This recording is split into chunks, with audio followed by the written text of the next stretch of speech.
I'm ready. Okay. All right. Hey guys, welcome back to the Chad and Mel Movie Hour.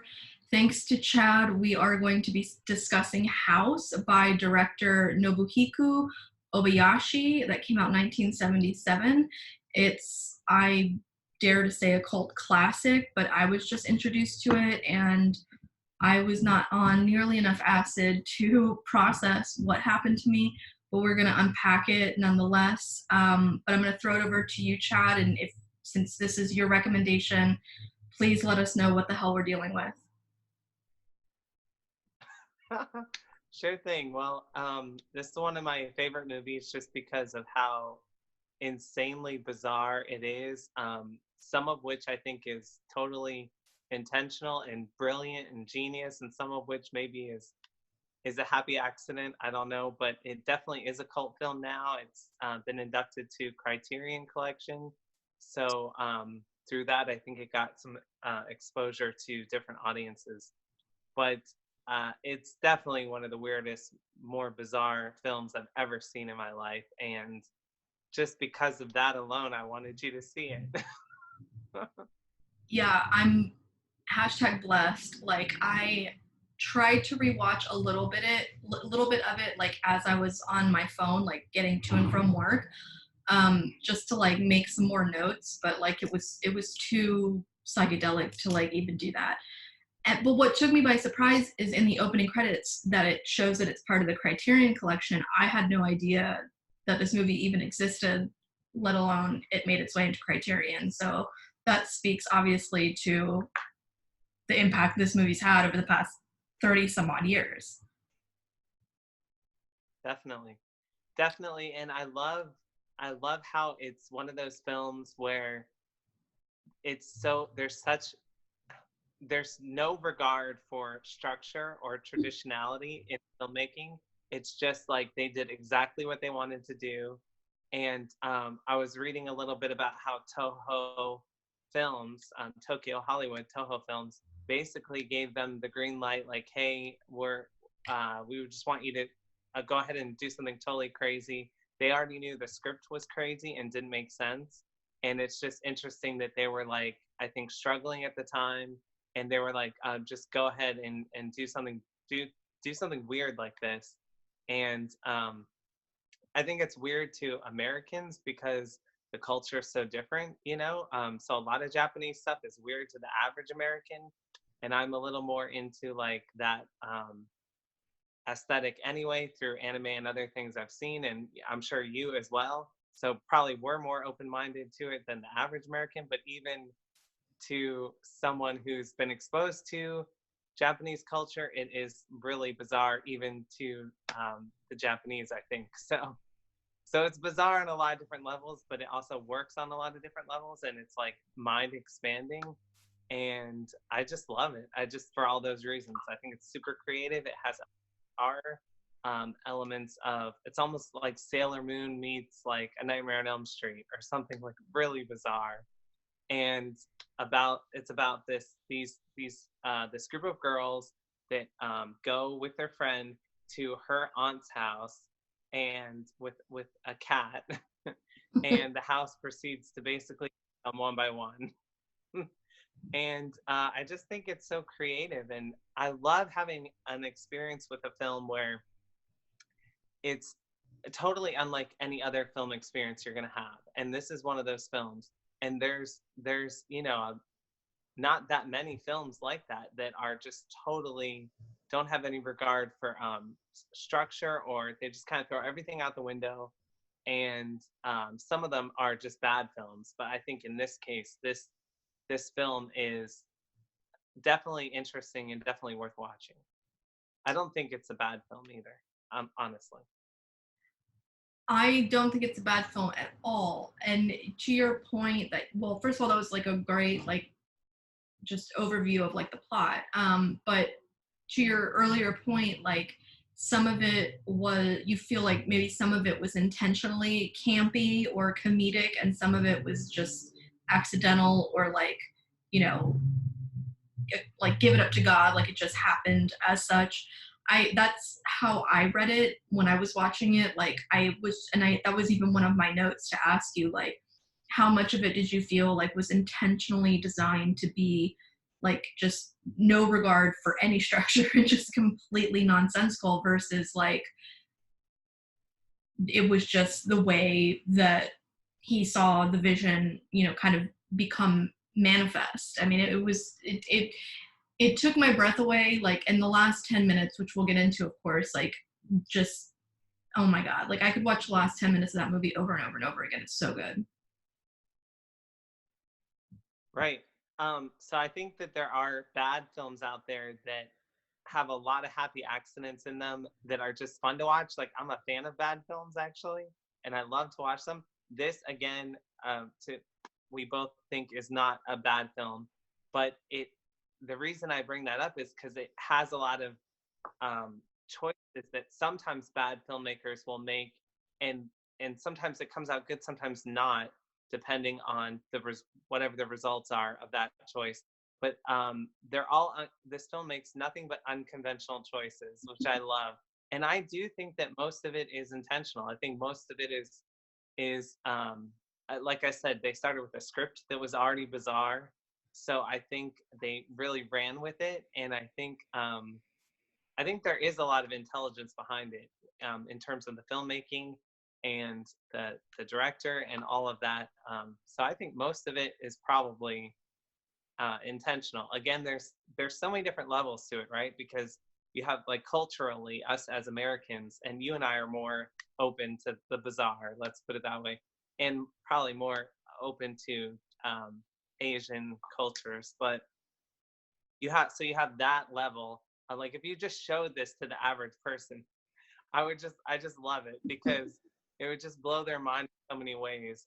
Most people, because most people don't watch a lot of Japanese films. It doesn't mean they're not smart or cultured, whatever, but they just don't do it. So there's like that level, and then there's even for Japanese films, it's like super. It's just a bizarre film anyway.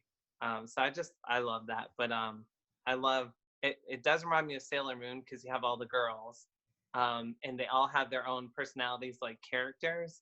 It's just all these bizarre, like you would never see that in like a horror film, that there's these cutesy like characters for these individual girls. So the fact that they're mixing all these different things and genres, and it's kind of brilliant.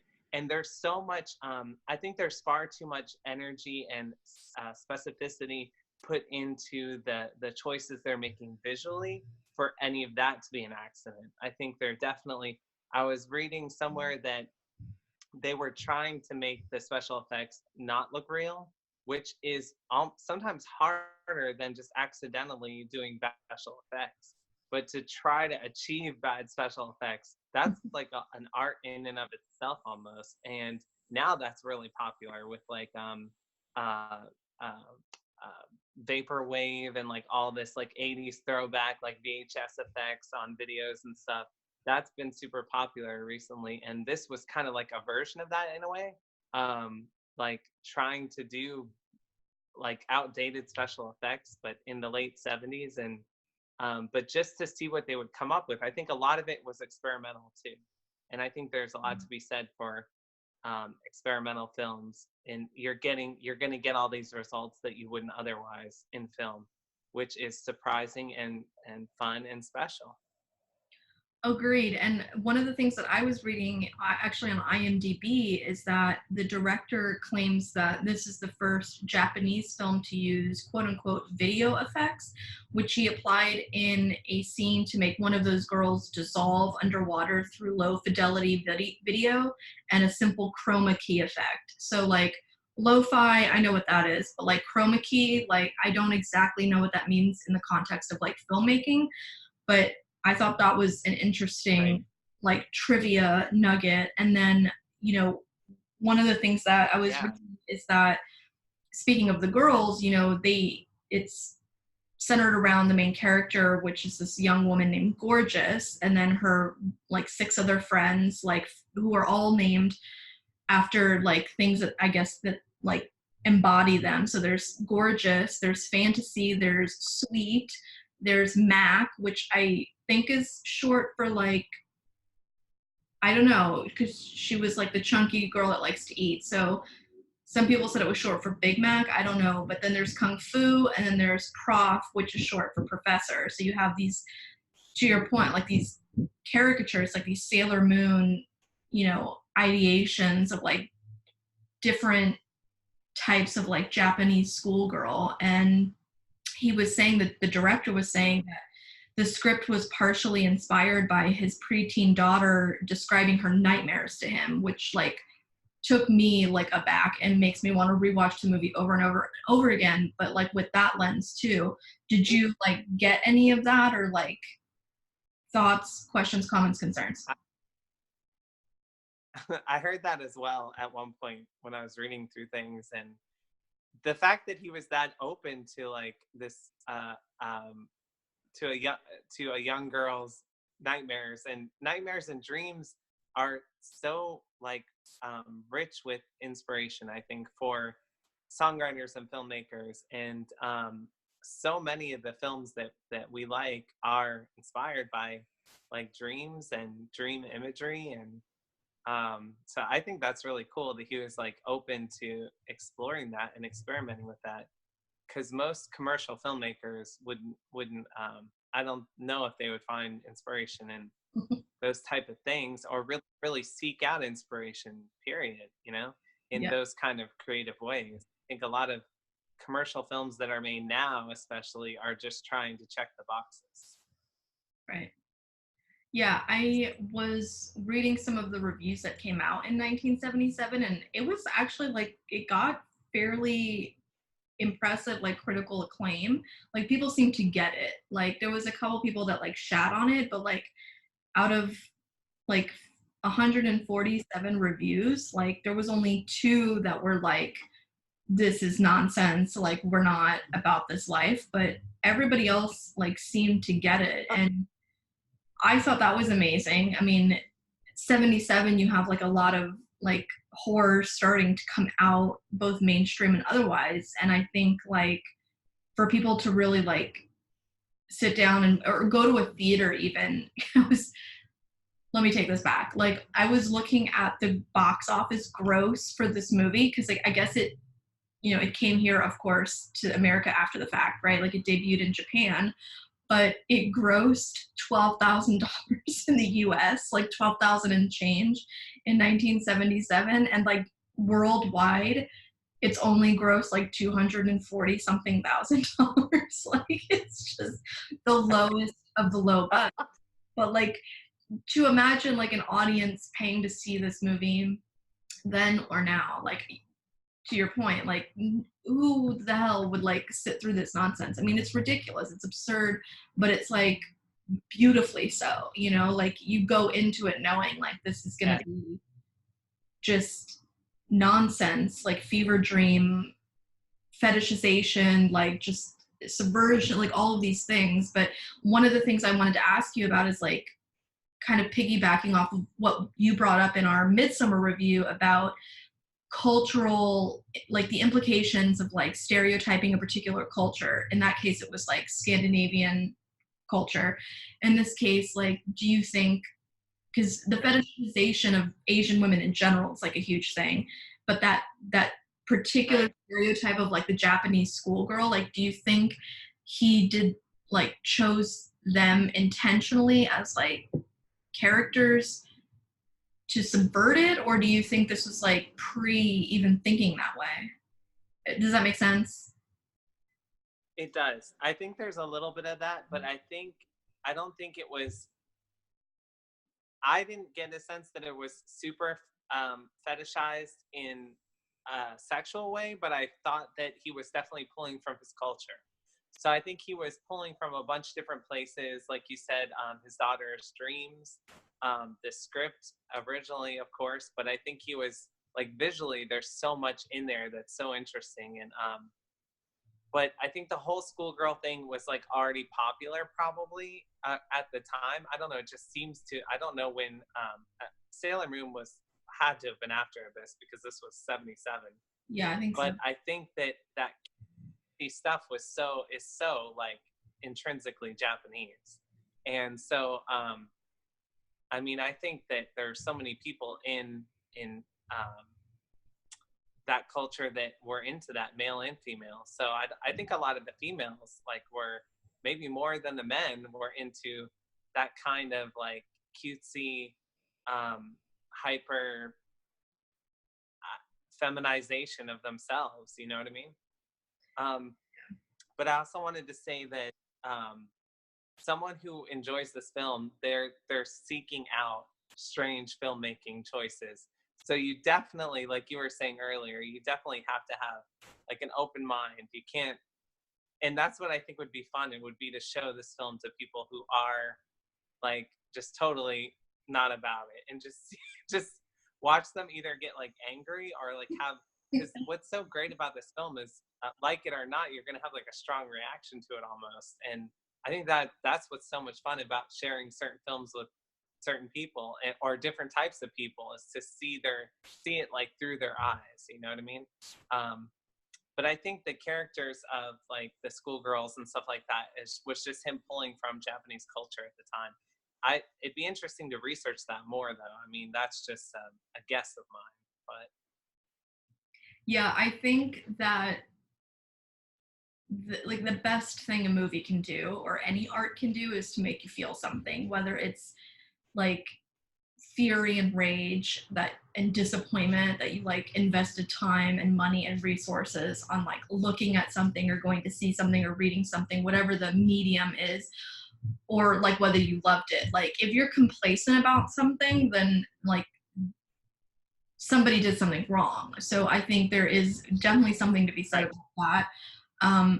I would rather go into a movie and come out like traumatized or pissed off that I didn't get it or didn't, like whatever, versus just like I saw everything coming, like it was just another whatever down the middle of the road type of situation. But also, yes, like to make somebody watch this movie to force somebody to watch this movie that's like part of like maybe a more mainstream audience, and like that would never watch something like this, and just to like film their reaction would be incredible. And I think a lot of people would be surprised at like how delightful this movie is, because it is so like nonsensical, and because something about that, right. because it is so nonsensical, like disarms you and like makes you just kind of almost become like a kid again, because you're seeing something like that just does not fit the the structure and the mold, and then you're just like in a sense of like it's like a Willy Wonka type of moment, like you're just kind of like, what is happening? And also I chose Oh, to drink definitely. sake today in honor of the Japanese. So yeah, cheers. I love it. Well, and you and I have that in common. I would much rather be traumatized by a film than bored by a film. But it's so funny to me that that's not how everyone feels. A lot of people don't feel that way. They want a very middle of the road, happy ending. They want predictability. They want, you know, Fast and the Furious or Melissa McCarthy or something like that. But yeah, it doesn't do it for people like you or I. I guess we're looking for more from that venue, more excitement from that medium. So, but yeah, I would much rather be traumatized than bored by a film. I And also so love that you this just is used the definitely proper personal pronoun too. You said I, not me. So blessings to you, sir. thank you. But I just think it's a special film for that reason, like how nonsensical it is. Like I agree 100% with that feeling of that, like that childlike wonder. It's very much a horror film light too, because it doesn't get very. It's not really a dark film. Like you can't really say it's a dark film. It's disturbing, but not because it's like graphic. It's just disturbing because it's so unpredictable, and we're totally raised in a culture of predictability, and we're taught to like look for patterns and to find comfort in predictability and the happy ending and the whole thing. when I was a kid, I was always like, why does every movie have to like be wrapped up with a happy ending at the end of it? I mean, that is so that was annoying to me. But I guess it's pretty common. To find a film like this is pretty uncommon. Yes, well said. I will say that like there's still, even in me, like as a cinephile, or I like to think that I am, you know, I'm probably not as well versed, you know, case in point, I had never heard of this movie until you introduced me to it. I'm not as well versed in film as I would like to think I am, or that I could be, but even I, like, when I don't get closure at the end of a movie, or like tight button up, I still have that like that feeling of just like something that the itch wasn't scratched, and like really trying to like get comfortable with like the uncomfortable, the discomfort of like a non-happy ending. And I think more and more shows and films are doing it. Like Midsummer is a good example. Legion, unfortunately, much as I loved Legion and I went off on like an hour tirade on it, they wrapped it up in a bow. And if they had done otherwise, it would have been like next level. You know, it was already great, but they could have just left it more messy. And I think I think that's like the beautiful thing about like film in general, art in general, but especially the medium of film, like to not have closure at the end and leave something for the audience to like really sit in and discuss, or just like force you to like question things going on in your own psyche. Like that's that's the juicy center that I'm all about. But I was curious, like, can we talk about the cat Blanche? Okay, we have to talk about the cat, because the cat is like a main character in this movie. Did you notice that on the bus that the girls take once they get off the train to get to the aunt's house had the cat on the side? Oh, I'll have to go back and look for that. Like on the outside of the bus? Second, it was like the branding on the bus was like a Persian cat, just like Blanche. Oh, right. So that's just another. See, none of this can be accidental. It's too perfect. Like it's so well done, I think. But yeah, now that you mention it, I remember that. Wow. And so a lot of imagery that's. Yeah. I mean, even in the like final sequence of the film, like in like even I think it's like the last 20 minutes, when Gorgeous is, I think she's already become like a ghost, and there's even like a cat, but it's like a pop culture, like almost pop art like thing on like this scarf or something of like a cat that's just like really out of place, and it's just like, what is going the fuck on? Like I can't even keep up. But like even just things like from the very beginning, like there's a moment when the girls are like going on this holiday to visit the Gorgeous's aunt's house, and like I don't remember which girl it was, I think it was Fantasy, but like somebody's taking a picture, and instead of saying like cheese or 1 2 3, she goes butter, margarine, sexy. And it's like, what the fuck is happening right now? And then there's another moment on the same, like kind of the same scene, where they're on the train and there's like this guy that's trying to get on and the door closes, and she's just like, chocolate, candy, bread, love, and dreams. And then it just like it quick cuts to like something else. Like it makes no sense, and it's amazing. Yeah, there's something delightful in that. When you were talking about, being conditioned to like happy endings, because that's what we're exposed to like all the time, happy ending. I always thought I'd always felt dishonest to me, a happy ending, because in real life we know that there's not always a happy ending. So to me, that felt like dishonest, which felt like a betrayal. So a happy ending to me, like I took it personally. But almost. Yeah. But anyway, not that there can never be a happy ending, but when there's always a happy ending, I was suspicious. As you should have been, yeah. I mean, it cheapens it, and it devalues the impact of a happy ending when it does happen. It's just like, right.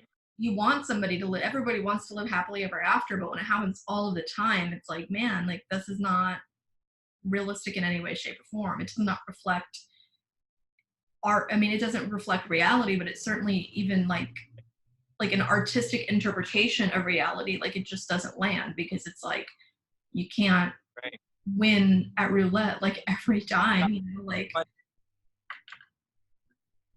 So what's some of your favorite imagery from the film? Because I have a bunch, but like, I love the piano sequence. I love like the death sequences, like the different ways that the house like kills the girls. But Yeah. it never truly feels scary. I don't think. It feels weird and bizarre, but it never feels like a horror film, even though some people say it has horror film elements. But the imagery, I think, is so over the top and creative and awesome. And even the beginning title sequence is so interesting. There's like a hand that falls out of the mouth at the last second. And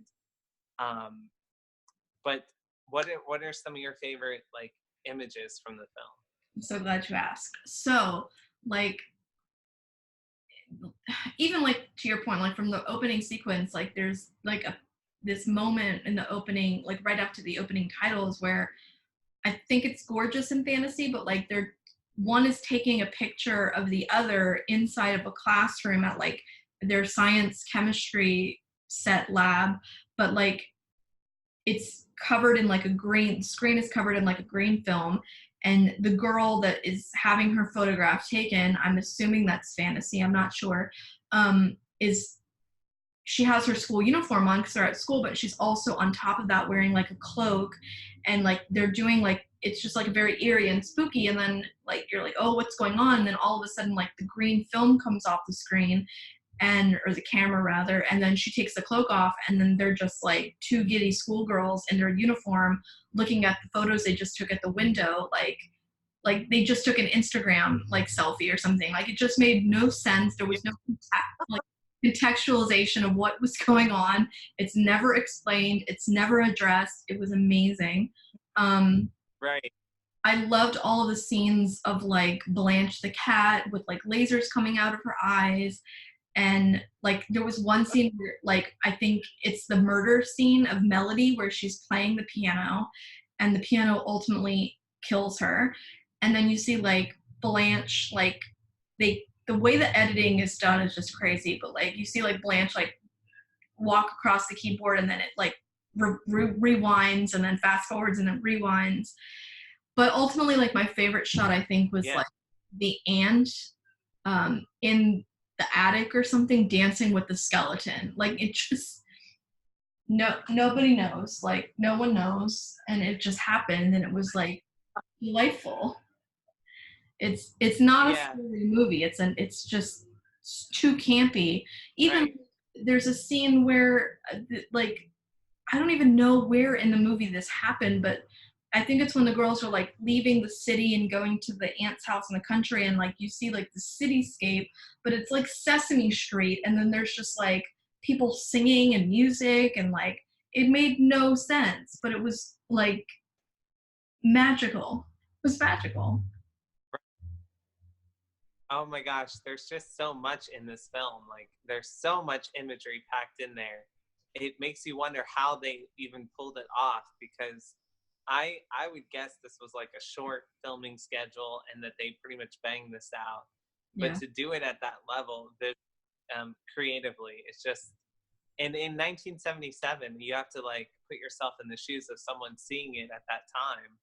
There was they had probably never seen anything even remotely like this. I mean, just it was probably such another level back then. I mean, now there's so much more different bizarre things that have come along, and this has probably influenced filmmakers, I would think, because some of the choices that they made, you know, on the right on the spot, whether they made it right on the spot or they thought it out. I'm sure a lot of things were, totally new or had never been done. And that's how you arrive at things that then influence other filmmakers and then go on. Now we see a lot of things similar, but I think that's fascinating. But yeah. Yeah, I mean, bless you, Yoda. Oh, bless you, Yoda. It speaks to what we talked about a little bit in the Midsummer conversation, and maybe it was also in the Straight Jacket conversation. By the way, Midsummer has over 100 views, just letting you know. We famous now. Yeah. There's, the conversation about, like, is there anything new, like, in the world of film anymore? Like, is there anything truly original? Can there even be? I mean, when I was watching this, like, when I was watching House, I was definitely seeing, like, Kill Bill.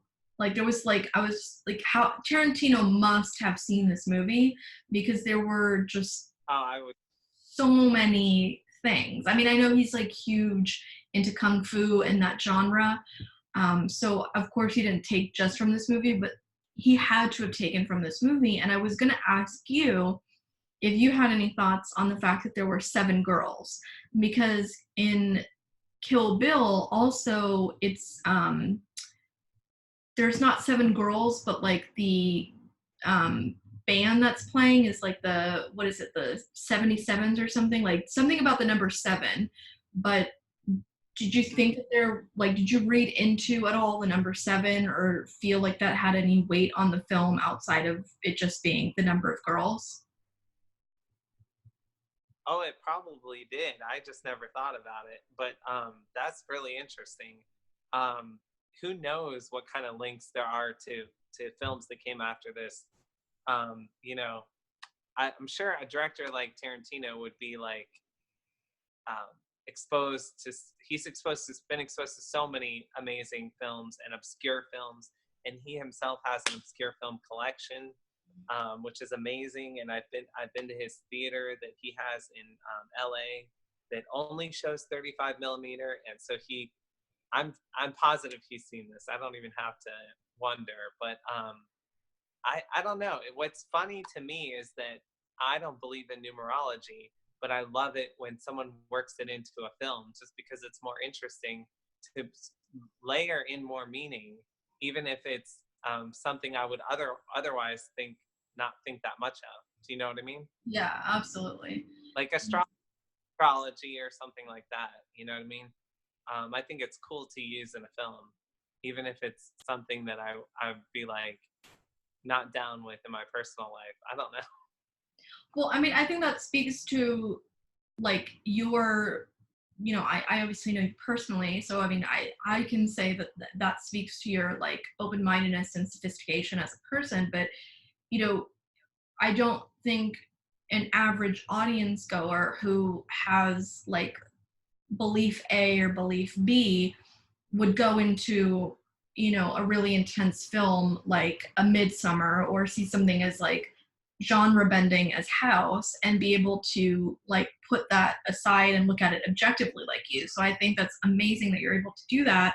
And I think that that should be an enriching thing, whether you align with a certain belief system or element. Like, it should be able to be looked at objectively, such that it just enriches, like, the storytelling experience. So yeah, I don't know. I mean, I'm curious, like, what some of your some of your favorite kind of visual moments of the story were, because one of my favorite that I forgot to mention is early on in the story, or in the film, when they're on the train and she's, like, letting them know who her aunt is and her backstory about her mom dying, and, like, the story of Hiroshima and how it takes place against the backdrop of World War II. And it's just, like, this 30-second segment of the film, but they, like, pack all of this backstory in. And they show, like, an image of the H-bomb going off, and one of the girls is just, like, giggling, and she's like, it looks like cotton candy. That was also, like, a visually impactful moment, but also, like, oh shit, she just called the H-bomb cotton candy. That's crazy. Yeah, amazing. and I don't think it's definitely not accidental. I'm gonna keep reiterating that, but it's not. And to juxtapose those two things is so genius, in my opinion. That was like a genius moment in this film, because a lot of the reviews, they say it's like equal parts totally ridiculous, maybe unwatchable, but also genius. So I think the genius in that scene is pretty evident. But also culturally at that time, then, to say it had a lot more weight to make that comparison, I think, than it does now in today's age after so much time has passed. But I mean, even then, like 20 years had passed or something, but I still think, um, you know, in that culture, to make that kind of a bold, like, to have that kind of boldness in a scene is pretty incredible and awesome, actually. And it's just like bizarre too. But yeah, I love that part though. It's So, awesome. what were some of your favorite like visual moments in the film? Well, so they keep going back to one of the girls' houses, and it's like a very obvious set where there's like a balcony to the house, and there's like an obvious backdrop, and it looks. I think it's so interesting when something looks so staged, like, and I think they were trying to do that in that scene, like to make it look like a set. I don't know why, but they were also trying to make a lot of the special effects look um, just be really experimental with the special effects, but also like make them look bad in a way. And I just think that's just interesting sometimes. But so that set with that very pink sky, like in the background, that's like really obviously fake, and she keeps talking to her dad in those scenes. That I just think was visually interesting, but like literally every moment of this film is visually interesting, and Yeah. that's what I think makes it like such a film. And I think like when I always love, because I'm not a big believer in supernatural things, but in film I find it like very interesting. Like one of my favorite films is The Shining, and you can kind of draw some parallels between this movie and The Shining because they're both like supernatural films. Where if you don't believe in that in real life, you have to sort of suspend disbelief. Um, you know, and I think there's ways you can use like the supernatural and the occult and all these things to just layer in your story more in a film. And then even if it's not something I would believe in real life, it's just interesting because all of a sudden it's more multidimensional of subject matter. Yeah, But there's yeah, so even anyway, a point. the color palette in this film that I Oh, wanted to say is amazing. yeah. Yeah, I mean, like to your point about like the fake house set, like, and that really beautiful like rich like sunset, like those reds, so like all of those colors.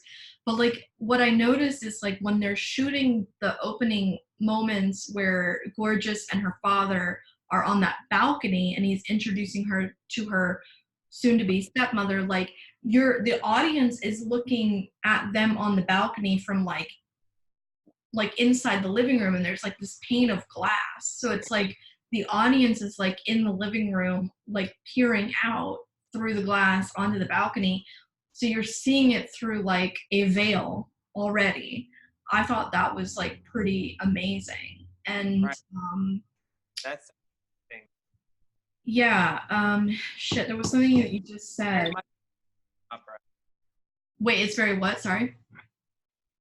It's very much like a soap opera too. I often have to stop myself and remember that it was 1977 because probably so many things that come to mind from watching this film didn't even exist when they made the film, or and there was such a disconnect between Toho and America's Hollywood, obviously, culturally and just literally the distance between the two. um, it was not a digital age then. So, I mean, yeah, just so interesting to see all the stuff that they did and pretty much succeeded at, in my opinion. But Yeah, I think it was a success. I mean, the practical effects are like, again, to your point, like were intentionally trying to make like the special effects, but they were practical effects, look fake. And they do, and Right. it's ridiculous and it's amazing. But I mean, even in the last 10 minutes of the movie where like the last two girls are kind of on like the tatami mats that are floating on like the blood in the house and everything's like flooding, it's just things are shaking and flying, and there are like quote unquote special effects like the lasers coming out of the eyes and like, you know, gorgeous slash her aunt slash her mother at the end in the kimono like filling with blood. I mean, it was really really impressive, as just like to take into account 1977. To your point again, like not an accident. Like when you see the film, like especially the end, like clearly they're trying to make it look insanely ridiculous. But then there's like this underlying like narrative about the aunt whose house that they're in, the haunted house, the house that the movie's named after, who is essentially like a ghost, but her body is alive, but her spirit has moved on. It's kind of like the opposite of a ghost. Like normally the body is in the ground and like the spirit is there, but this one, like the body remains and is like interacting with these young women, eating them, and like, but her spirit is somewhere else. Like it was just amazing, like in Right. every way. But this underlying narrative of like a woman who's been waiting for her husband to return from the war and it's never going to happen, so she's like trapped in this situation and she's feeding on the souls and the bodies of unwed young women. And at the end there's like this moment, I don't remember like which girl is getting killed, but somebody says to somebody like, just let me eat you. Like, and I was just like, oh shit, okay, yeah, like just lay it out there, yeah, just let me eat, I'm just trying to kill you, just let me do it. Like it was so Right. brilliant. I can't, it was so good.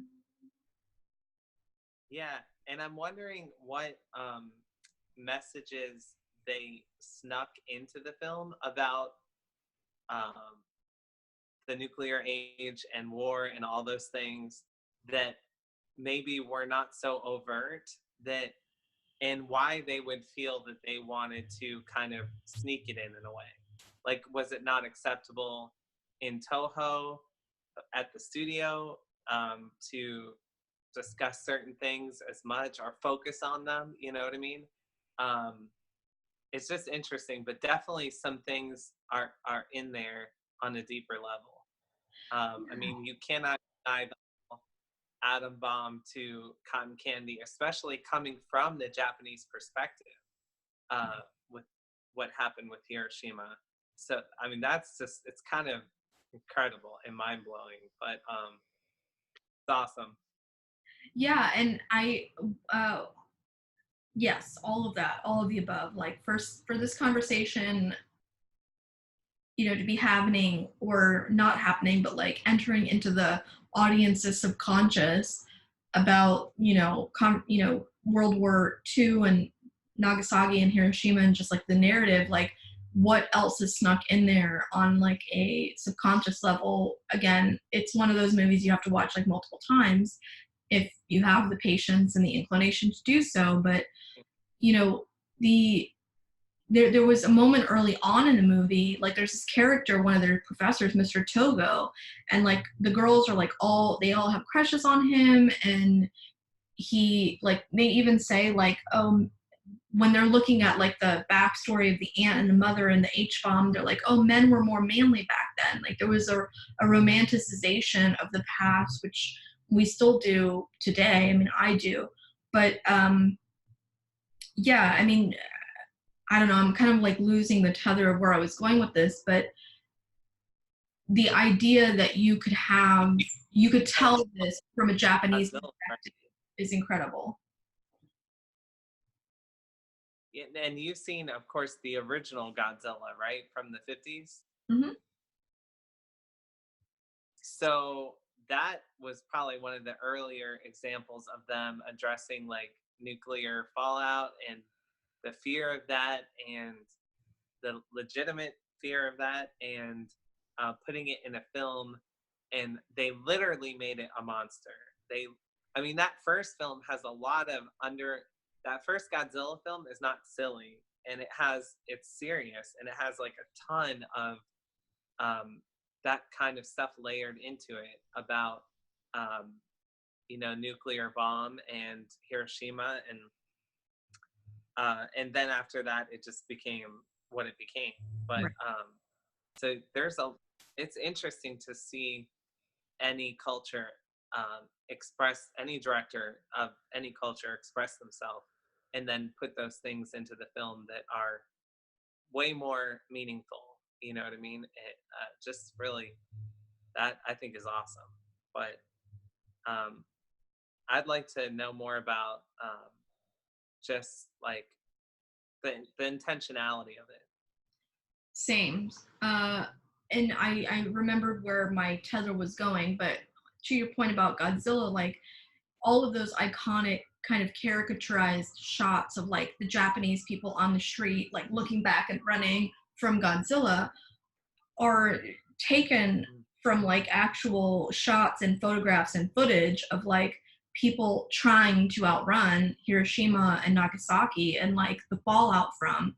So yes, I mean Godzilla as take its pop culture like impact, and put it over here, like the original, or maybe even a couple of the sequels. I don't really remember because I haven't seen them since I was a kid, but to do that, to it's kind of similar to what Legion did. Like they took something that stood on its own as like a important narrative, an important story, and like removed it from a genre, and then like injected the genre back in after the fact, and like kind of put it back together again. I think Godzilla is a great example of that, but with the intentionality of the director and all of that, whether we're talking about this director or Godzilla, one of the things that I was reading on IMDb is that prior to this movie House, he had only directed Japanese commercials. So to your point, like what was going on with the studio such that they gave like this guy that was directing commercials license to like run with this crazy narrative, to fund it, like a lot going on. But yeah, I mean, it's crazy to make that jump Right. from filming commercials to this. Right. And what's so interesting about commercials is that they're a different energy. They're designed to sell you. So they need to like present a lot of ideas and do it really quickly. It's very short form. So that's why there's probably so much crammed into this movie. It's almost like a movie length commercial, and that there's just so much happening. And so that's, I think, very interesting, because definitely he probably brought that sensibility that he had of making commercials to the making of this film, and that's why it's so intensely, richly, visually layered and packed with stuff. Um, and it's done in a way like with a wink. And I was gonna say, why is that it seems like if they're addressing, the atom bomb or some of these super serious um, topics, it's almost like they're hiding it. Like they have to layer it in. So they have to like put the sugar on top of it to get people to eat it. But really, if you look deeper, there are these messages. And I'm wondering why, if they would have rather made a film instead of a monster film like Godzilla, just make a film about the atom bomb. But it's just interesting when things get, slipped in there. You know what I mean? And also, what was I gonna say? I was gonna say something else too. Uh, but two other filmmakers came to mind. So Ridley Scott and David Fincher, both from the Alien series, of course, because I'm obsessed with that series. But both of them were like really heavy into the commercials and the music videos right before they started the Alien film that they worked on. So with Ridley Scott, of course, it was the original Alien film, but he had been doing mostly commercials before that film, and he did one film called The Duelist, but it wasn't like a huge film like Alien. And then they gave him Alien based on that work, which is interesting. And then, of course, David Fincher, who was doing music videos for Madonna and a bunch of commercials, and then his first big film, studio film, was Alien 3. So I just drew that parallel. I don't know why, but Well, yeah, I mean, it's a reasonable parallel. I mean, these people that were essentially like not on the radar, they hadn't been given their big break, but had, you know, a background in shooting shorter forms, specifically commercials. Like how does that inform a filmmaker, you know, because beyond them, there's probably thousands and thousands of filmmakers that started shooting, you know, shit that they didn't want to do, like commercials or whatever, you know, just to make a buck and get their name thrown in the ring. But yeah, it's interesting. Like it goes to show that a filmmaker from commercials can be just as, you know, talented or visionary. He just happens to be doing commercials.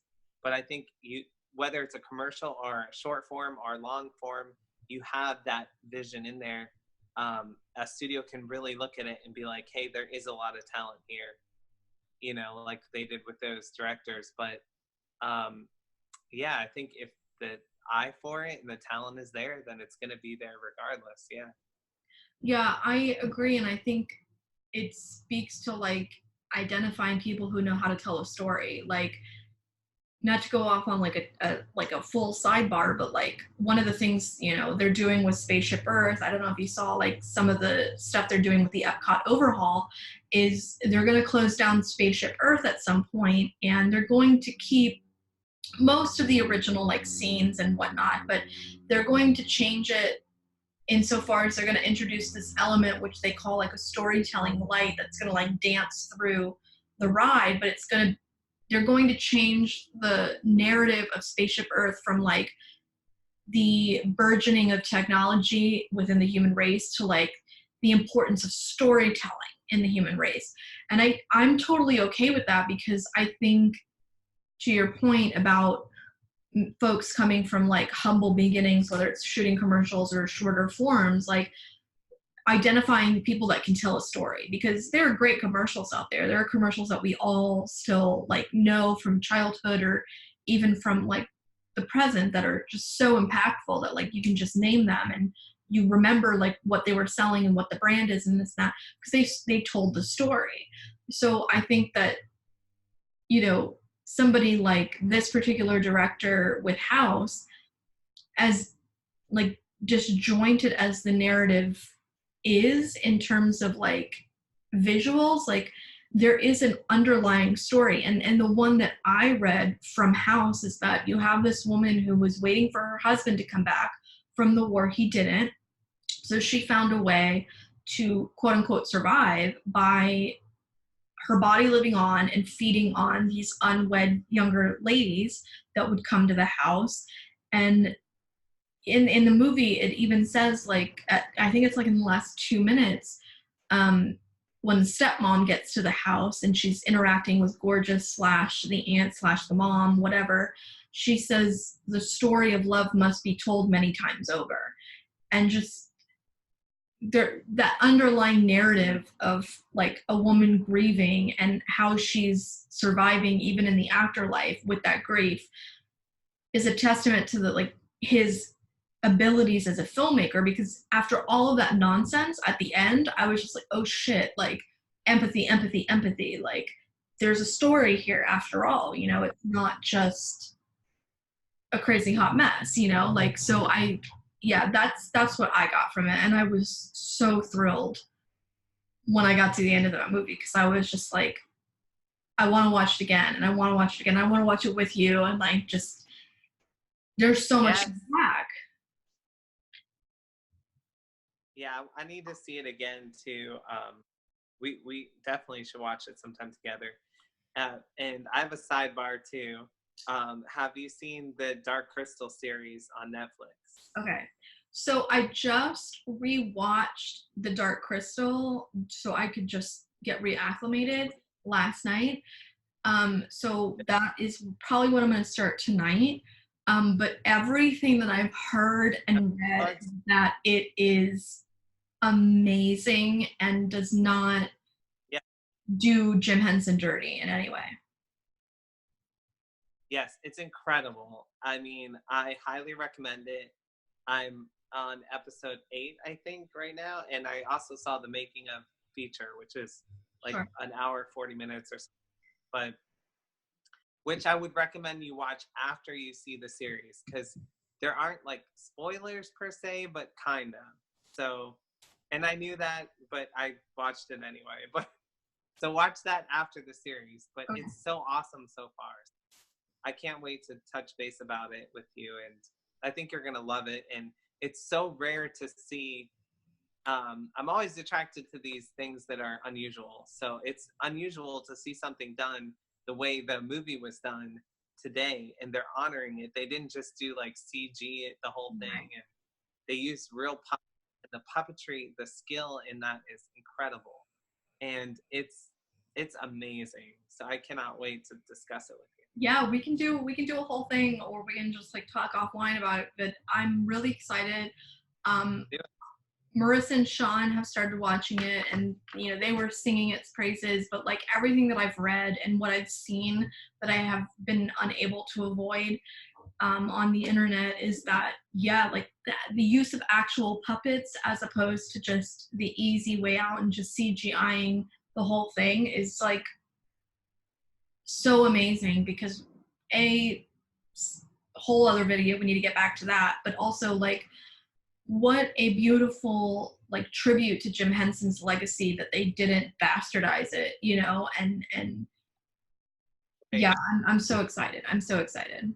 And the narrative itself is more relevant than ever, right? Like for those people that are like of a younger generation, like people our age whose kids are seeing The Dark Crystal for the first time, like it's more important than ever that like kids and like young adults are like watching this and the original. It's But I did want to say one thing. Oh, sorry. Go ahead. Sorry. It's so everything you're saying, yes, and it is so well done, and I know you'll love it. And I found a lot of parallels to this insane political climate we're living in, which is just unprecedented and so much bullshit. But there's a lot of that in this series that you can kind of, because there's politics in the series in a way, in their own world, like of their own, the tribes and races and stuff. And it's just so interesting, but it's wise. I think it's wise. And that's a word I wouldn't use lightly, but the new series is wise. That's gonna be the title of like our Instagram story for this video, like wise. Yeah, I mean, I can only imagine, but that's what I'm thinking is that like it's when I think of like The Dark Crystal, I also think of, for whatever reason, just maybe because it's like the same era that I was watching this in as a kid, I think of Labyrinth and I think of Legend and I think of The Secret of Nim. And yes, if they would remake The Secret of Nim, like I would be very nervous, but I'd be also very excited to see what they did with it. But right. these four narratives kind of, I remember watching at the same age-ish, and they're all cautionary tales about fucking up what we're given. Yeah. That dark. Oh yeah, those were some of my very, very favorites, especially Labyrinth and The Secret of Nim.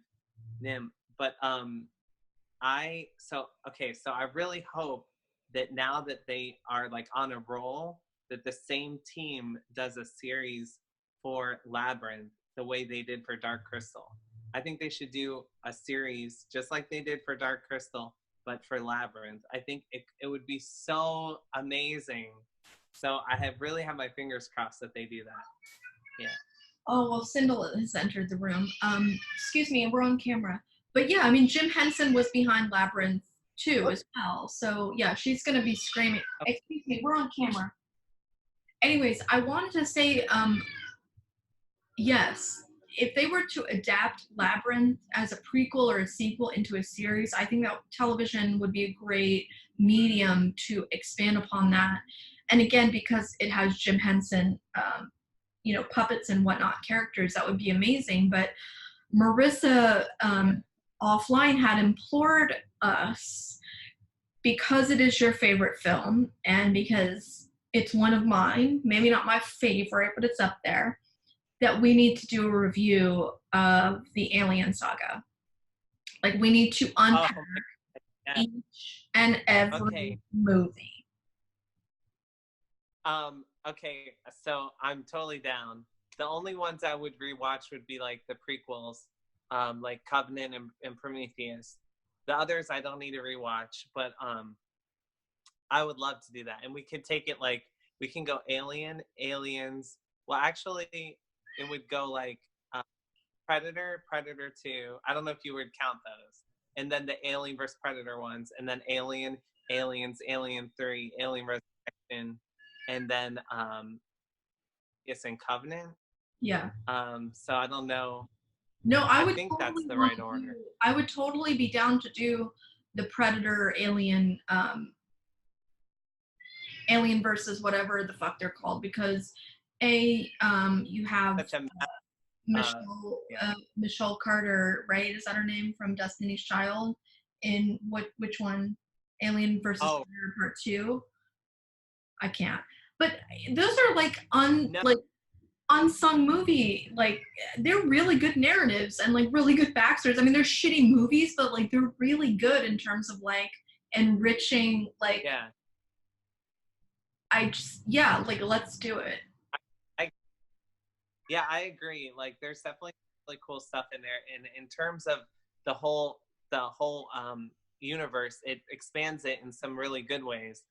The fans are brutal to some of those movies because they so pale in comparison to the core films, right? But you have to judge them almost by standards, I think. But yeah, we could do like a massive video, but we could like almost set a timer and do like 15 minutes on each film or something. Oh my god, that would hurt. That would hurt. Like 15 minutes on each film? They should be like an hour on each film. We should draw this out for 6 months. That's true. How could you possibly distill your thoughts into 15 minutes? I was made to do this. Okay. This was one I was do. It's the only film. There's some of those films are the only films I'm really an expert in.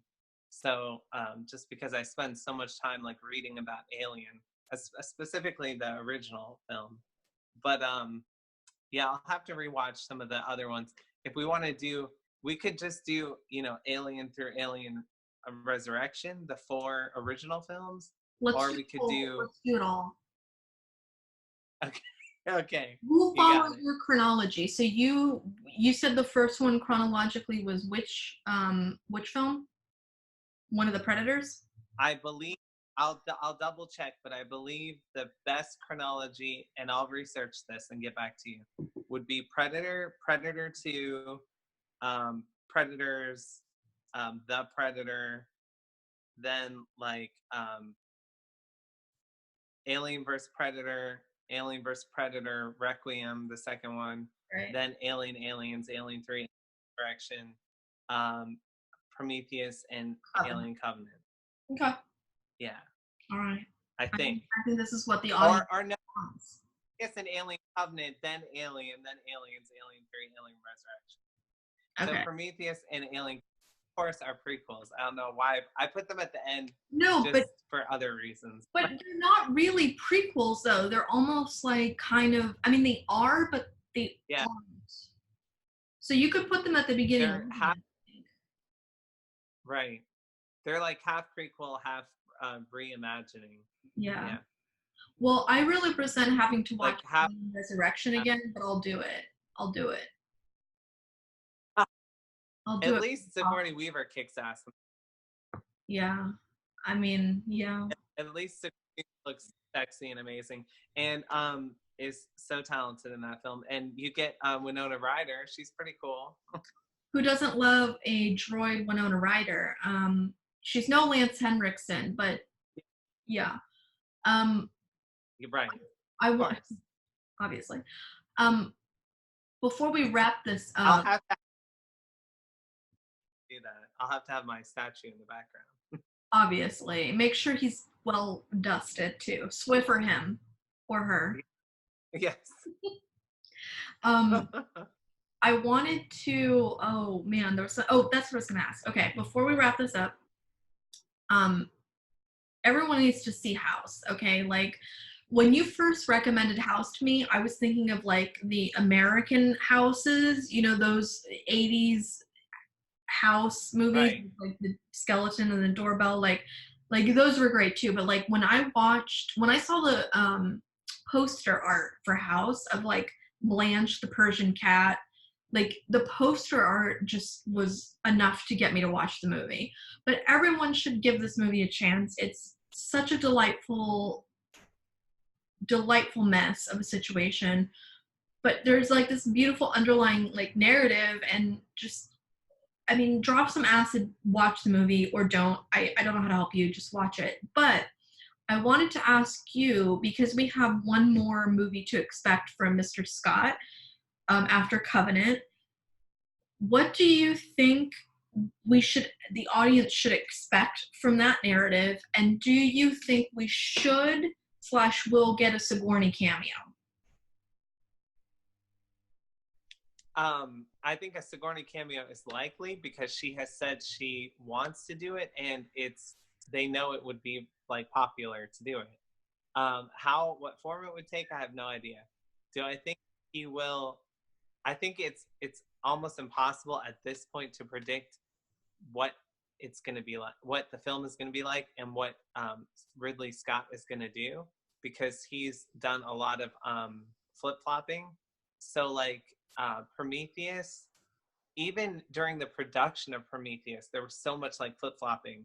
Like he wanted it one way, and then they're like, oh no, it needs to be way more like this. And then the writers had a lot of pull, and it became something different. And then they brought another writer in, and then it became even a different direction. So it's so unpredictable with these big studio film version prequels that they're doing, or whatever you want to call them now, that I would not even venture a guess. But I don't think I'm going to like it.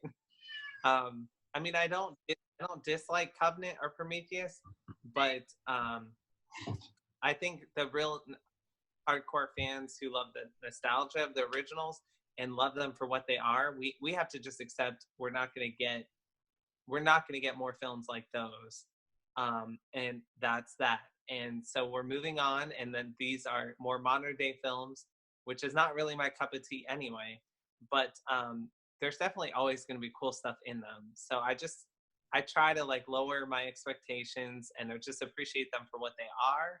They're not going to have the greatness that like H.R. Giger and all these amazing people put into the original ones, because that was a different era, right? So like it is what it is. And I think it'll be similar to Prometheus and Alien Covenant.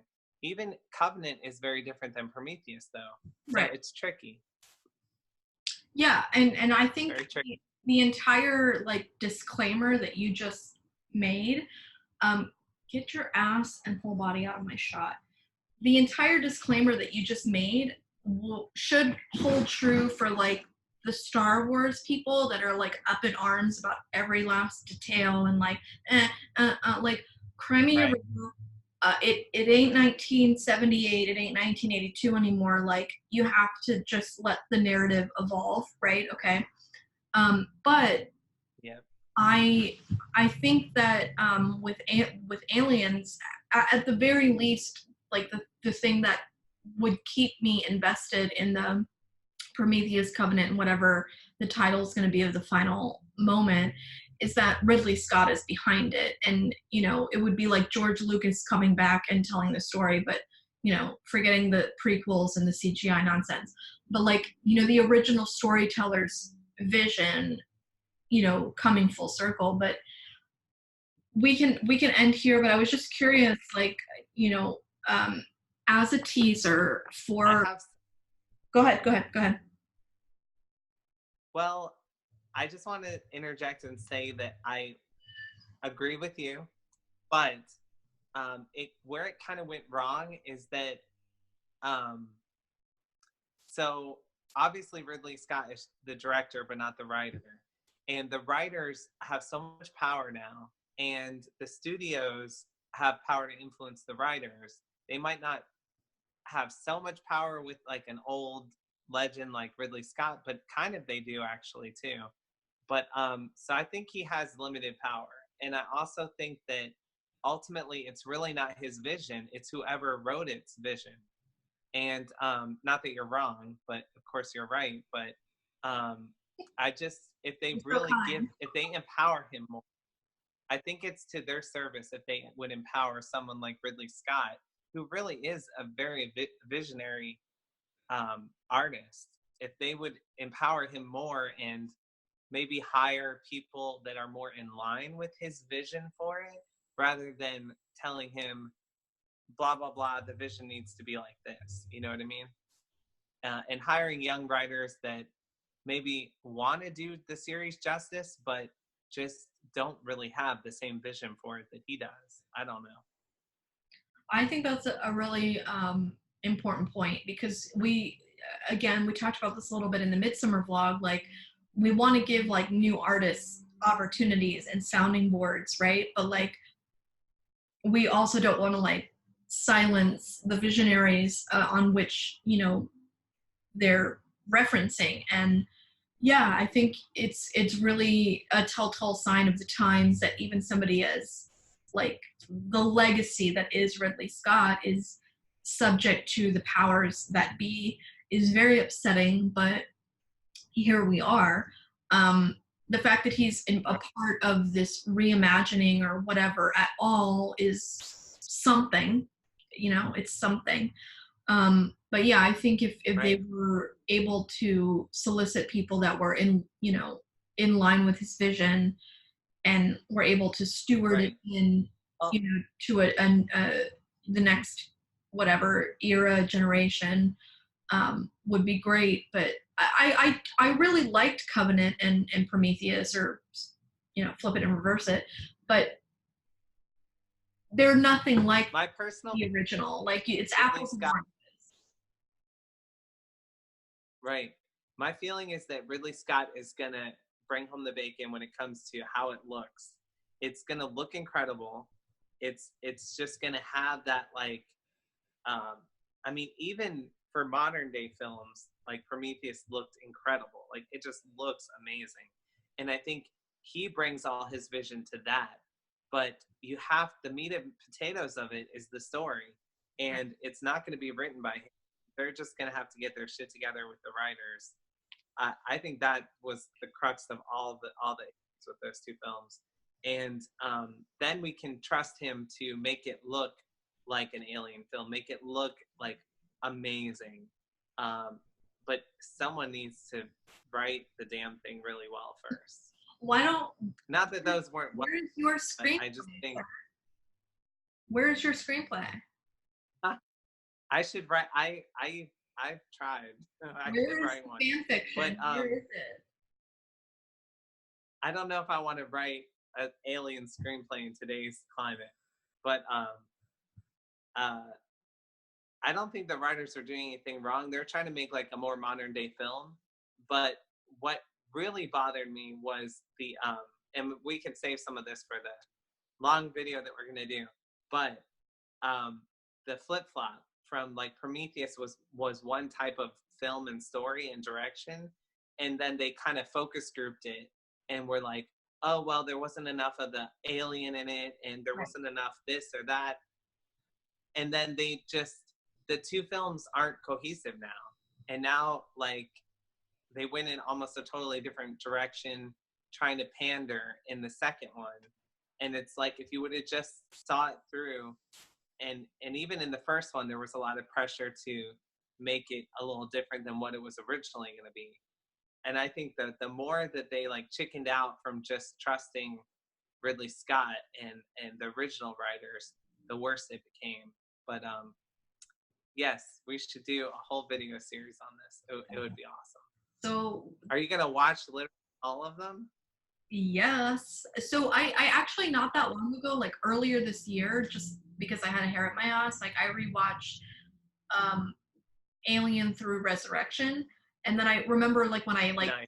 pinged you and I was like, you know, whatever Michelle from Destiny's Child when I was rewatching Alien versus Predator, like I was just like really hungry for like alien content, and you know, all of the Predators are Right. pretty much garbage except for like the original two, but Right. the Alien versus Predator like overlap, like whoever came up with that idea, like I think should get like the Nobel Peace Prize, because I think even though the movies are shite, like the idea of like taking these two icons and like marrying them and like Right.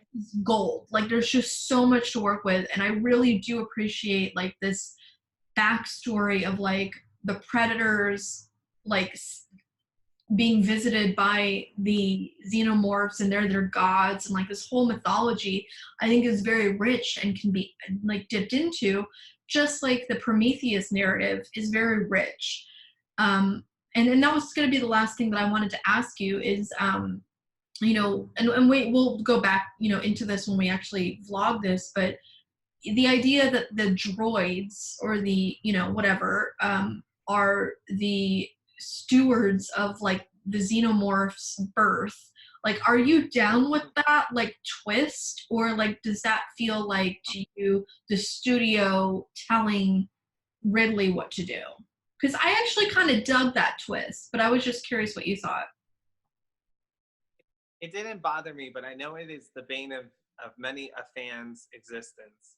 I know there were people that, I know it was very controversial in the fandom community. It doesn't ring right, like it doesn't pass the test with me. But I wasn't angry when it happened, and I thought, like, of course, David is so amazing in those films. Michael Fassbender is so brilliant, and he is. I mean, he's every bit as incredible in those films as Bishop in Aliens, or Ash in Alien. I Yeah. mean, which is, I mean, right? But the it doesn't seem, something seems a little off. The more you think about it, the less it kind of makes sense in a way.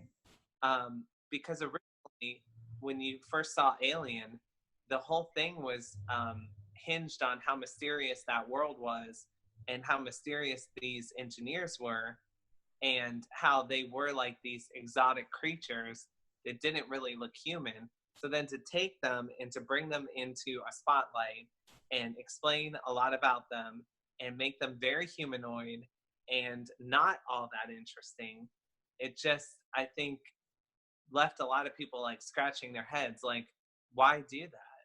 Almost just don't even make the prequel if you're gonna crowd all that mystery.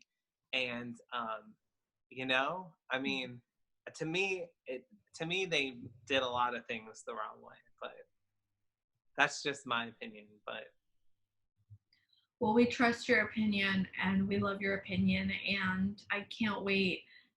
Thank you to Marissa for like reminding me that this is something that needs to happen. Like I can't wait to like yeah, rewatch everything and then vlog about it. But also I want to say like I'm going to edit this obviously, but I want to say like to those that are yeah, watching, like please, if you haven't already, like it's linked in our previous Chad and Mel movie hours, and it'll be linked here below. Like please check out chadcivic.com, just www.chadsiwik, the W is pronounced like a V. Please check out Chad Civic's just music repertoire, and go to SoundCloud, go to iTunes, go wherever you're going to find him and get you some music, get you some Prince Nightmare, get you some The Nightmare, and just be in the Chad Civic moment.